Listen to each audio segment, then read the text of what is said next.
오늘 말씀을 가지고 우리는 회복이라는 제목으로 말씀을 나눠보고자 합니다. 우리가 잘 알듯이 에스겔서는 에스겔이 기록했죠. 에스겔은 바벨론 포로 시대의 사람입니다. 주전 597년에 2차 포로 때 끌려갔었죠. 그리고 이때 잡혀가서 기록한 책이 이 에스겔서입니다. 그런데 하나님께서 이 에스겔에게 환상을 많이 보여주시면서 그 환상 가운데서 기록한 책이기도 합니다. 그래서 이 에스겔은 이스라엘의 포로 시기와 관련되어 있습니다. 그런데 포로라 하면 어떤 생각이 드시나요? 우리나라도 포로와 많은 밀접한 관련이 있는 나라죠. 우리도 일본에 약 35년 동안 있었죠. 그런데 이스라엘은 이 바벨론에게 70년 동안 포로 생활을 했었습니다. 35년도 지긋지긋한데 70년 동안이나 있었으니 오죽했겠습니까? 돌아갈 희망도 없고 그리고 영원히 죽어버린 것만 같은 생각이 그 가운데 사로잡혀 있었을 것입니다. 그런데 이처럼 죽음 가운데 살고 있는 이스라엘 백성들에게 하나님께서 희망을 주십니다. 돌아오겠다라고 말씀하시죠. 그래서 이 에스겔서는 희망의 메시지입니다. 대부분의 선지서가 그렇듯이 포로기에 쓰여진 성경을 보면 다니엘, 에스겔, 학개, 스가랴, 말라기 이러한 성경이 이 포로 시기에 쓰여진 책인데 대부분이 희망의 책입니다. 처음에는 책망을 하시다가도 마지막에는 희망의 메시지를 주시죠. 그래서 이처럼 이 에스겔서도 마찬가지로 희망의 메시지가 쓰여져 있습니다. 그 중에서도 오늘 말씀은 우리가 잘 아는 마른 뼈 환상입니다. 마른 뼈가 살아나는 이야기죠.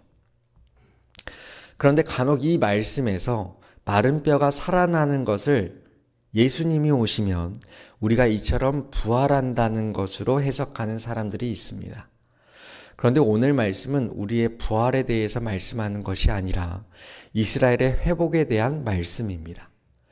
바벨론의 포로가 되어 있는 이스라엘 백성들이 해방되어서 하나님의 품으로 돌아온다는 것을 상징적으로 표현하신 말씀인 것이죠.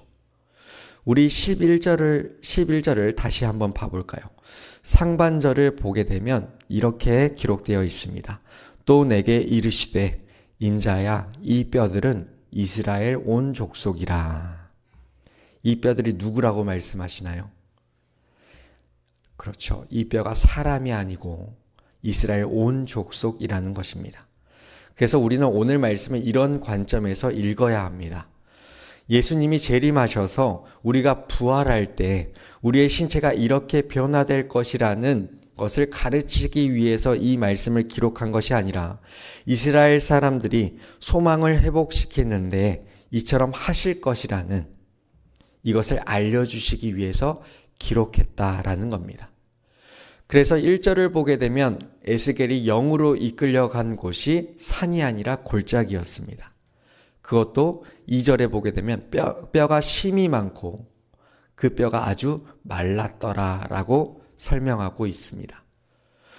성경에서 나오는 이 골짜기라는 단어는 절망의 현장, 그리고 생명이라고는 전혀 없는 황폐한 땅, 죽음의 그림자가 짙게 드리워진 자리를 뜻합니다. 그런데 하나님은 에스겔을 바로 그곳으로 데려가셨습니다. 그리고 그 가운데서 물으십니다. 3절에서 인자야 이 뼈들이 능히 살 수 있겠느냐. 성도 여러분, 이 질문은 논리적으로 말이 되지가 않습니다. 죽은 지 오래된 그것도 뼈가 말라 비틀어진 자들이 다시 살아날 수 있겠느냐라고 묻는 것은 사람의 상식과 사람의 경험과 그리고 과학적 지식으로는 도무지 불가능한 일입니다. 하지만 하나님은 그 불가능한 자리에서 질문하고 계십니다.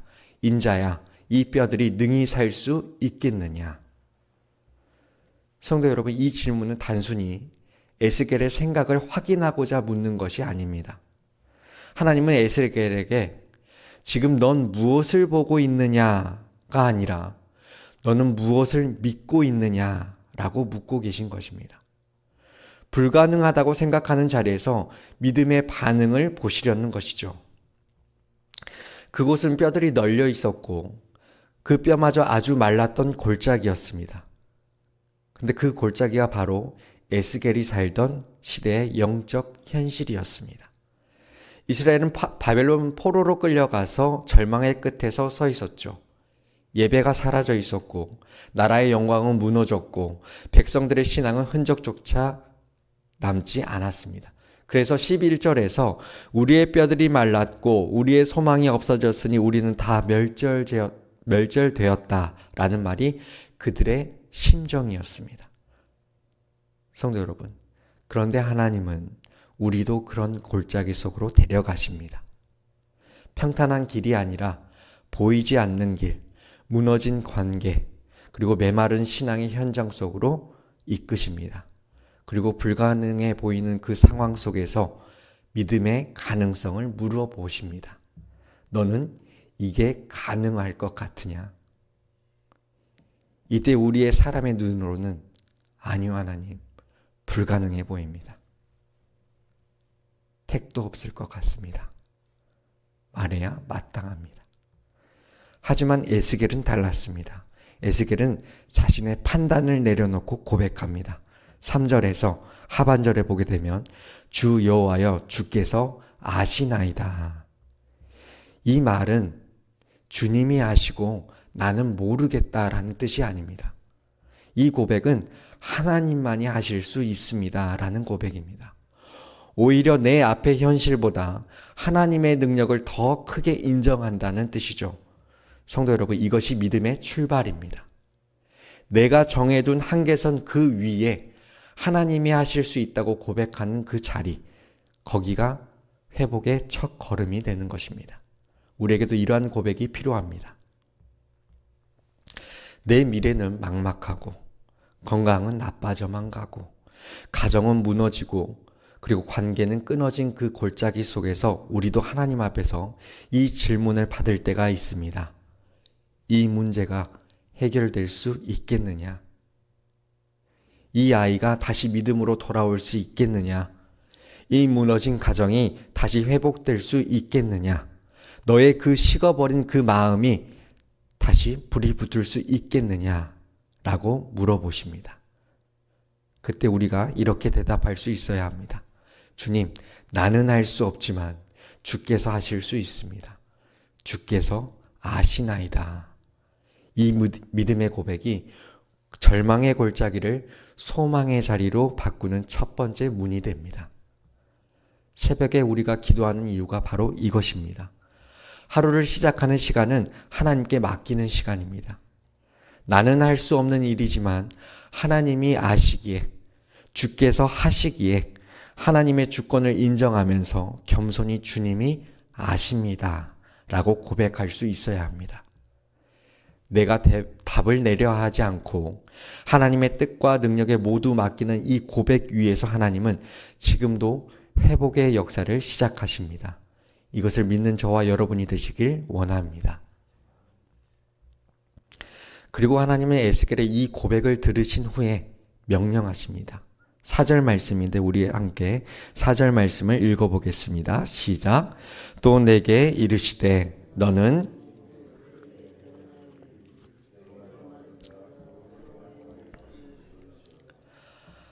여기서 대언이라는 말은 하나님의 말씀을 대신 전한다라는 뜻입니다.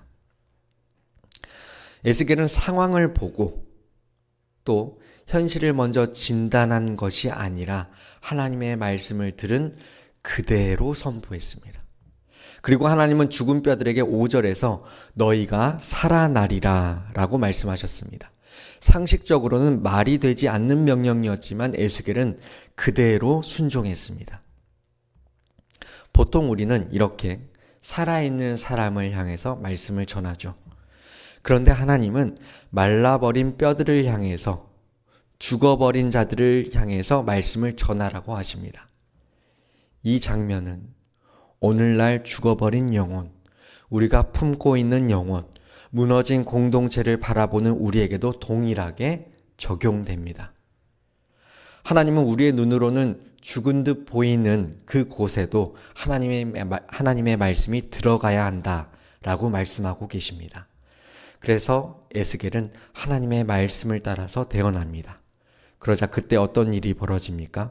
7절과 8절에 보게 되면 이렇게 말씀하는데 함께 읽어보겠습니다. 이에 내가 명령을 따라 대언하니 대언할 때 소리가 나고 움직이며 이 뼈 저 뼈가 들어맞아 뼈들이 서로 연결되더라. 내가 또 보니 그 뼈에 힘줄이 생기고 살이 오르며 그 위에 가죽이 덮이나 그 속에 생기는 없더라. 아멘. 말씀이 선포되자 질서가 생기고 회복이 일어나고 생명이 움직이기 시작합니다. 그리고 하나님은 9절에서 다시 말씀하시죠. 인자야, 너는 생기를 대언하여서 이렇게 말해라. 생기야, 사방에서부터 와서 이 죽음을 당한 자에게 불어서 살아나게 하라 라고 말씀하십니다. 말씀 다음에 주어진 명령은 생기를 부르는 기도였습니다. 이 장면은 매우 중요합니다. 왜냐하면 말씀만으로도 몸은 회복되었지만 그 안에 생기는 없었기 때문입니다. 형체는 생겼지만 생명은 없었던 것이죠. 이 말씀이 우리에게 무엇을 말해줄까요? 오늘날 교회와 성도로서의 나의 모습이 이와 같을 수 있다는 겁니다. 겉으로는 예배도 드리고 모임과 교제도 갖고 교회 활동도 이것저것 활발하게 하지만 성령의 생기가 없는 나의 신앙생활, 말씀은 들었으나 기도로 연결되지 않는 삶의 모습, 이것이 마른 뼈와 같다는 것입니다. 그래서 하나님은 우리에게 말씀과 기도를 함께 명령하십니다. 말씀으로 질서를 세우고 기도로 생명을 불어 넣으라는 것이죠. 성도 여러분, 우리는 이 시대가 영적으로 메말라 가고 있다는 것을 잘 압니다. 가정도, 직장도, 그리고 교회도, 심지어 나 자신조차도 내면이 점점 메말라 가고 있다는 것을 느낍니다. 그러나 오늘 말씀은 분명히 말해주고 있습니다. 하나님의 말씀이 선포될 때 뼈가 맞춰지고 살이 오르고 성령의 생기를 간구하는 기도가 더해질 때에 마른 뼈가 살아난다. 이것이 회복의 비밀입니다. 말씀과 기도는 죽은 영혼도 살리는 능력인 줄 믿습니다. 우리 교회에, 우리 가정에, 그리고 나의 심령 안에 하나님의 말씀이 다시 살아나고 기도를 통해서 성령의 바람이 불어올 때 오늘도 하나님은 마른 뼈들을 살아나게 하는 그 큰 군대로 세우실 줄 믿습니다. 그러나 오늘 이 마른 뼈 환상의 진짜 의미는 11절부터 나옵니다. 하나님이 에스겔에게 이렇게 말씀하세요. 인자야, 이 뼈들은 이스라엘 온 족속이라. 그런데 그 뼈들이 지금 이렇게 말하고 있다는 겁니다. 우리의 뼈들이 말라버렸고 우리의 소망이 없어져서 우리는 다 멸절되었다. 이스라엘 백성들은 바벨론 포로 생활 속에서 조국을 잃었고 성전도 무너졌고 미래도 보이지 않았습니다. 그래서 그들의 입술에서는 우리의 소망이 없어졌다. 우리들은 다 끝났다. 라는 절망뿐이었다는 겁니다. 그런데 하나님은 바로 그 백성들에게 말씀하시죠. 12절과 14절을 보게 되면 12절 하반절에 내 백성들아 내가 너희 무덤을 열고 너희로 거기에서 나오게 하고 이스라엘 땅으로 들어가게 하리라. 14절 상반절을 보게 되면 내가 또 내 영을 너희 속에 두어 너희가 살아나게 하고 내가 또 너희를 너희 고국 땅에 두리니. 이 지점에서 우리는 매우 중요한 사실 하나를 알게 됩니다. 하나님의 회복은 우리의 체감상 완전히 끝난 그 지점에서 시작된다는 것입니다. 우리 사람은 이제 끝났다. 이제 망했다라고 말하지만 하나님은 이제부터 시작이다라고 말씀하신다는 겁니다. 끝났다. 이제 망했어라고 할 때 하나님은 그제서야 스타트 버튼을 누르신다는 겁니다. 이것이 하나님의 회복의 방식입니다. 성도 여러분, 하나님의 회복은 우리의 감정, 현실, 그리고 우리의 환경과 가능성을 기준으로 시작하지 않습니다. 하나님의 회복은 하나님의 말씀, 하나님의 능력, 하나님의 때에 따라 시작됩니다. 그런데 우리는 종종 이 정도 했으면 끝난 거야 라고 말합니다. 기도해도 소용없어요. 기도해봤는데 안 돼요라고 말하기도 하죠. 그러나 하나님은 그런 탄식 속에서도 내가 너희 무덤을 열고 너희가 살아나게 하겠다라고 선언하고 계십니다. 혹시 여러분의 삶에도 이런 무덤이, 이런 마른 뼈가 있지는 않습니까? 기도해도 변화되지 않는 자녀들의 마음이 무덤처럼 느껴질 수 있습니다. 아무리 애써도 회복되지 않는 관계가 무덤처럼 무겁게 다가올 수 있습니다. 오랜 질병, 반복되는 실패, 꺼지지 않는 낙심이 여러분의 삶의 마른 뼈처럼 말라 있을 수 있습니다. 저 또한 이런 마른 뼈와 이런 무덤이 있습니다. 그런데 이 말씀을 준비하는데 하나님께서 이런 마음을 주셨어요. 하나님께서 제가 생각하는 마른 뼈들을 보여주시면서 이게 살아날 수 있겠느냐라고 물어보셨어요. 그러면서 이전에 내가 생각했던 그 마른 뼈들이 다시 살아나는 것을 다시 한번 보여주시면서 하나님께서 위로를 해주셨습니다. 그러면서 제가 하염없이 울었습니다. 말씀을 준비하다가 하염없이 울면서 하나님께 회개하면서 하나님께 감사를 드렸어요. 주님, 주께서 아시나이다. 하나님께서 하실 줄 믿습니다. 라고 고백할 수 있었습니다. 성도 여러분, 지금 나의 현실을 무덤이라 생각하지 마시기 바랍니다.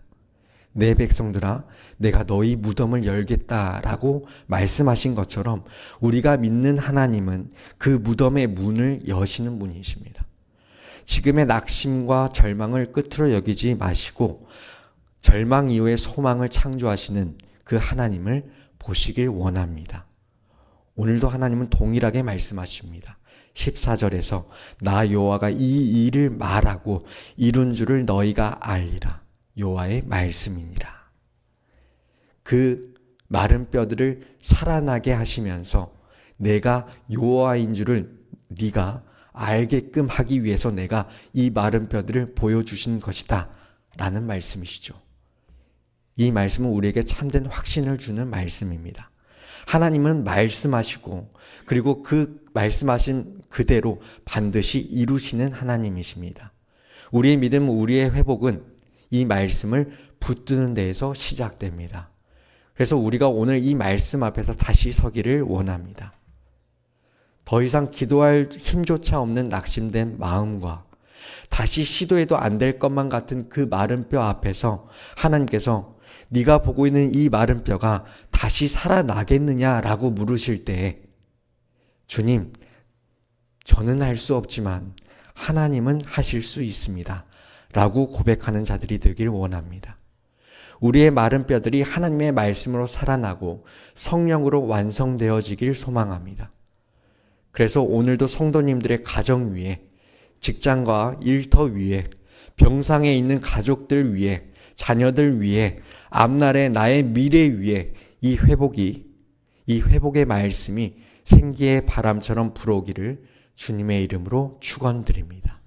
기도하겠습니다. 우리 이 시간 오늘의 말씀 가지고 이렇게 기도하길 원합니다. 주님, 내 인생의 마른 뼈와 같은 현실 앞에서 낙심하지 않게 하여 주시옵소서. 사람이 보기엔 끝난 것 같지만 주님이 일하시면 다시 살아날 줄 믿습니다. 주여, 주께서 하시나이다. 이 고백으로 오늘 하루를 시작하게 하시고 불가능한 자리에서도 하나님의 가능성을 바라보는 믿음을 저희들에게도 허락하여 주시옵소서.